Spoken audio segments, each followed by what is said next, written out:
SteamPunk is having a look at Dead Pixels today. To my surprise, it's not a game focusing on this part of my screen in the upper right. No, it's an even worse idea.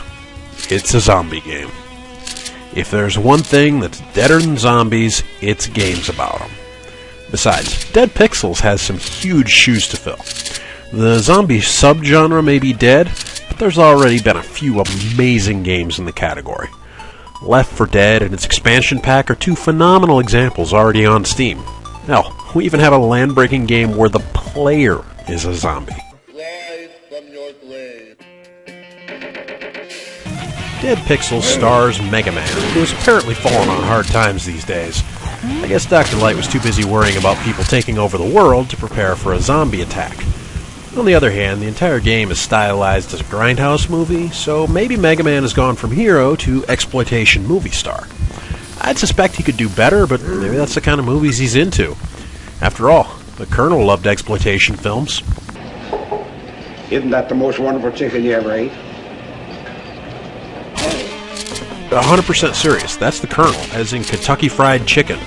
He did free catering for the crew of B-movies in exchange for product placement and getting a walk-on cameo. Okay, what's with the melee attack in this game?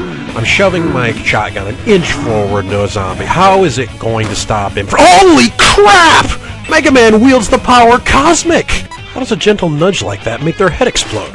Maybe with a handgun I'll use a knife or something. What? Is he trying to punch him or pet rush? Look, if it were Bruce Lee doing that wussy move, I'd buy it. Now, I suspect Bruce Lee could make someone's head explode by giving him a stern look.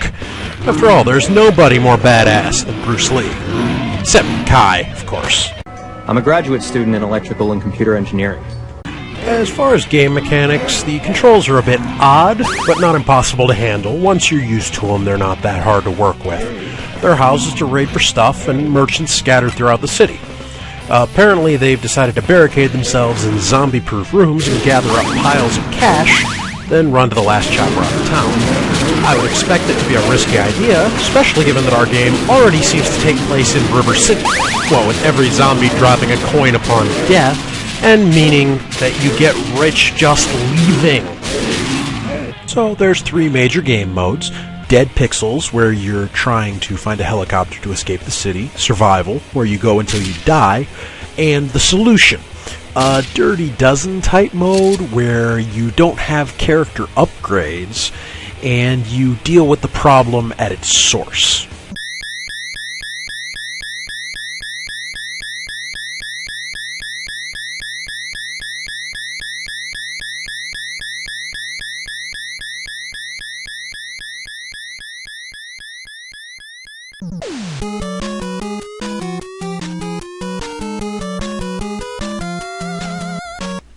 I knew it!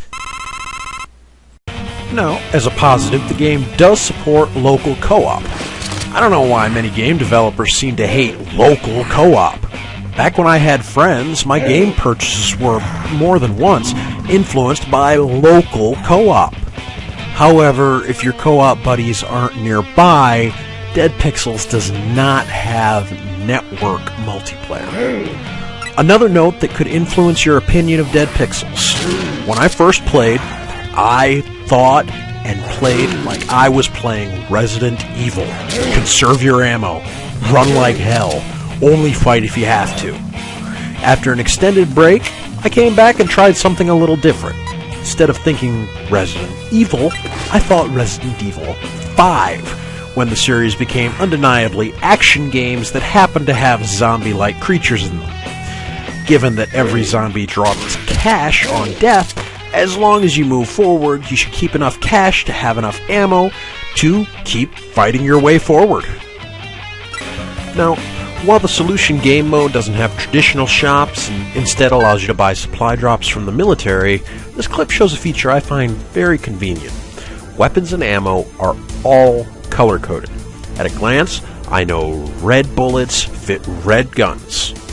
Tanks of gasoline are yellow, and so is the flamethrower and the chainsaw.